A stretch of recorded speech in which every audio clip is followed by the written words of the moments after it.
Bonjour Marc. Bonjour Jean-Marc. Alors blockchain, on en parle beaucoup, on en parlait pour la crypto-monnaie, on a vu l'aspect tiers de confiance, c'est censé tout révolutionner, est-ce que ça veut dire qu'aujourd'hui les banques, les États, les notaires, les huissiers, tout ça, ça va... Vous, les métiers d'avocat, est-ce que tout ça, ça va disparaître? Ma conviction, c'est que les choses ne vont pas disparaître. Elles vont se modifier profondément, mais ne vont pas disparaître. Il faut parler pratique, il faut partir du réel. Dans un journal récent du 21 janvier, pardon, j'ai vu deux cas qui peuvent donner lieu à l'application de blockchain et pour lequel on va faire tout autre chose que du blockchain. Preuve qu'on n'en parle pas assez. Premier sujet, le Conseil constitutionnel rend son avis sur une mesure phare de la loi de santé, verdict final pour le paquet neutre. Et dans l'article, on dit le gouvernement envisage de lancer un paquet à la fois neutre et infalsifiable en faisant coïncider la loi Touraine avec la création d'un système de marquage sécurisé. Autrement dit, on va créer un gros bidule pour sécuriser des paquets de cigarettes. Voilà une institution débile, créer un gros bidule pour un tout petit paquet de vin à clope. C'est débile. Blockchain permet de répondre à ce genre de débilité. Pourquoi? Parce qu'on peut faire de la sécurisation. Blockchain, c'est ça, c'est de la certification. Autre sujet sur la page d'en face, la fin de la fraude aux faux diplômes, point d'interrogation. Un nouveau service public va authentifier tous les diplômes. Mettons 200 fonctionnaires et 200 millions pour authentifier les faux diplômes. Autre solution complètement inepte, pour un problème qui est mineur et pour lequel, à coût zéro, les blockchains peuvent répondre. Alors maintenant, est-ce que ça va supprimer des professions?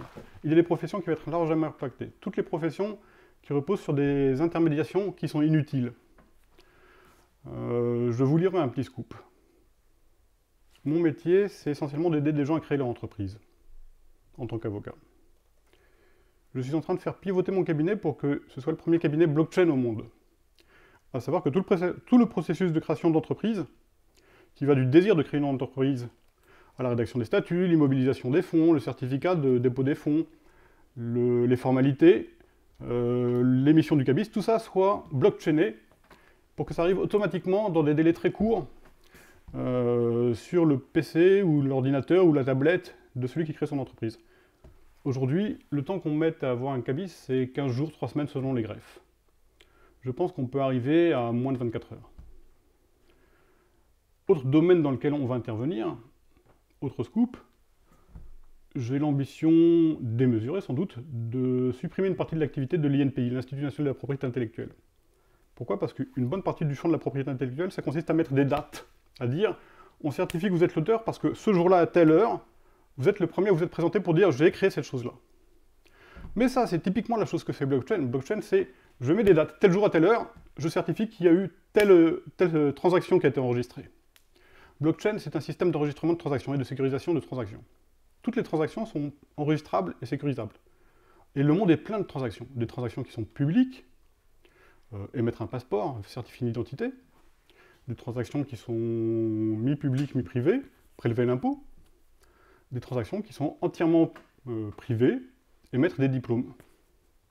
Tout ça va être impacté à des degrés divers et avec des résistances diverses. La France, naturellement, va avoir beaucoup de résistance. Dans un pays où les taxis se mettent en grève et créent des incendies sur le périphérique, on peut imaginer qu'il y aura des résistances. Merci, je pense que ça complète tout à fait la présentation d'Alain. Merci beaucoup Marc.